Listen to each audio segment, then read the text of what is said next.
जय भीम। मंगळवार दिनांक 15 जुलै 2025 सम्राट वाचनमध्ये हा पहिला लेख आहे। लेखाचा शीर्षक आहे अनोख्या आव्हानांना तोंड देण्यासाठी न्यायव्यवस्थेत सुधारणा अत्यंत गरजेची। त्याचे लेखक आहेत प्राध्यापक डॉक्टर M.R. इंगळे। भारताचे सरन्यायाधीश माननीय न्यायाधीश भूषण गवई साहेब यांनी हैदराबाद येथील लॉ युनिव्हर्सिटीच्या दीक्षांत समारंभात बोलताना अनोख्या आव्हानांना तोंड देण्यासाठी न्यायव्यवस्थेत सुधारणा अत्यंत गरजेचे असल्याचे महत्त्वपूर्ण विधान केले। त्या अनुषंगाने शासन, न्यायव्यवस्था आणि समाजाने चिंतन करावे या उदात्त हेतूने लेखन प्रपंच। लोकशाहीचा ढासळता चाललेला डोलारा। भारतीय लोकशाहीला 75 वर्षे पूर्ण झाली असून या 75 वर्षाच्या लोकशाहीचा लोकाजोखा पाहिल्यास गेल्या अनेक वर्षापासून लोकशाही व्यवस्थेचा डोलारा ढासळत असल्याचे चित्र दिसत आहे। कारण राजकारणात विभूतीपूजेचे स्तोम माजलेले असून राजकारणाचे गुन्हेगारीकरण झाले असल्याने राजकीय अराजकता निर्माण झाली आहे। या अराजकतेचे समाजावर गंभीर परिणाम होत असून लोकांचा शासन, प्रशासन व काही प्रमाणात न्यायव्यवस्थेवरील आणि लोकशाहीचा चौथा स्तंभ असलेल्या पत्रकारितेवरील विश्वास ढासळत चालला आहे। सर्वत्र सत्तेचा दबाव। देशातील संवैधानिक संस्थांवर राजकीय दबाव वाढत आहे। त्यामुळे सत्ताधारी राजकीय लोक, मग ते कोणत्याही पक्षाचे असो, हम करे सो कायदा आणि आम्हीच सर्वोच्च हुकुमशाही प्रवृत्तीने वागत असून सत्तेचा सर्वत्र दबदबा निर्माण झाला आहे। परिणामी शासनात भ्रष्टाचार व शिष्टाचार बनला असून कायद्यावरचा विश्वास ढासळत चालला आहे आणि सर्वत्र सत्तेचे वर्चस्व वाढत आहे। विरोधी पक्ष व त्याची भूमिका। लोकशाही व्यवस्था टिकून ठेवण्यासाठी आणि वृद्धिंगत करण्यासाठी भारतीय संविधानाचे निर्माता डॉक्टर बाबासाहेब आंबेडकरांनी विरोधी पक्ष व त्यांच्या भूमिकेला फार महत्त्व दिले आहे। मात्र अलीकडे विरोधी पक्षच शिल्लक राहणार नाही असे प्रयत्न होत आहेत। विरोधी पक्ष असला तरी त्याच्याकडे दुर्लक्ष करून बहुमताच्या जोरावर निर्णय घेऊन आपले वर्चस्व सिद्ध केले जात आहे। त्यामुळे विरोधी पक्षाची शक्ती कमी झाली असून त्यांच्यात आपल्या भूमिकेशी ठाम राहून संविधान विरोधी निर्णय आणून पाडण्याची धमक शिल्लक राहिली नाही।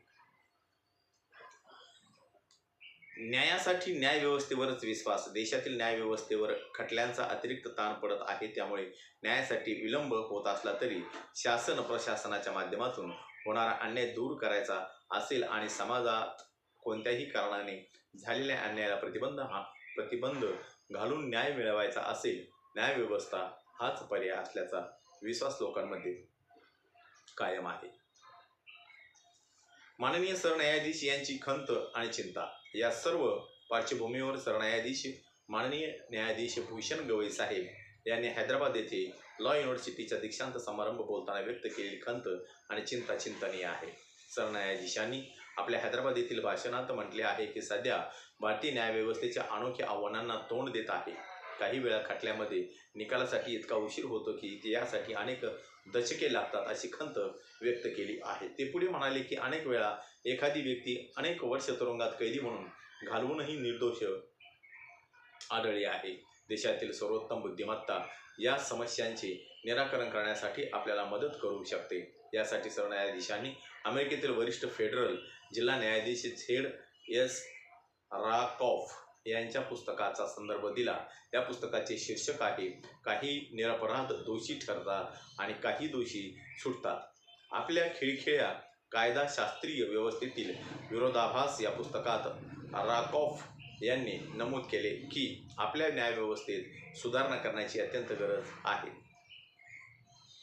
माननीय सरन्यायाधीशांनी देखील आजच्या न्यायव्यवस्थेबाबत खंत व्यक्त केली असून सुधारणा करण्याची गरज असल्याचे प्रतिपादन केले आहे। म्हणजे खऱ्या अर्थाने न्यायव्यवस्थेने आपल्या कामकाजात आणि कार्यप्रणालीत बदल करून लोकांचा लोकशाही, कायद्याचे राज्य आणि न्यायव्यवस्था यावेळी विश्वास वाढविणारे आवश्यक असल्याचा फार मोठा सूचक इशारा त्यांनी दिला आहे। न्यायव्यवस्थेवरील ताण आणि वर्तमान की स्थिती। अलीकडे न्यायव्यवस्थेवरील खटल्यावर अतिरिक्त ताण पडत आहे।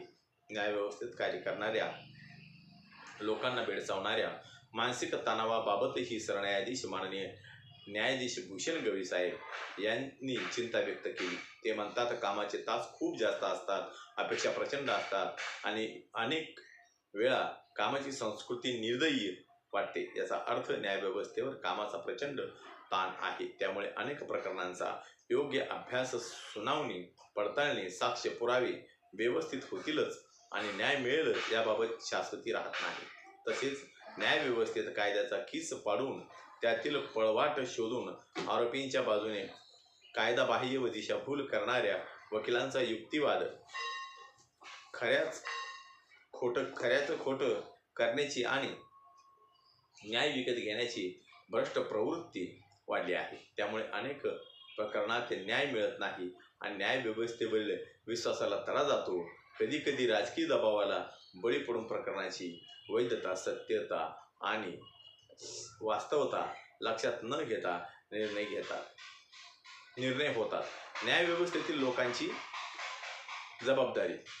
संवैधानिक लोकशाहीत कायद्याच्या राज्यातील लोकांचा विश्वास अधिकाधिक दृढ व्हावा यासाठी न्यायव्यवस्थेतील लोकांसोबतच सर्व कायदेशीर यंत्रणा आणि संवैधानिक संस्थांनी आपापले कार्य करण्याचे पालन करून निपक्षपणे, निर्भयपणे सत्तेची कास धरून कोणत्याही दबावाला बळी न पडता नैतिक आरक्षण ठेवून पुराव्याचे योग्य मूल्यांकन करून कायद्याचे स्पष्टीकरण सोप्या भाषेत लोकांना समजावून सांगून नैसर्गिक न्यायाच्या तत्वांचे पालन करून न्यायालयीन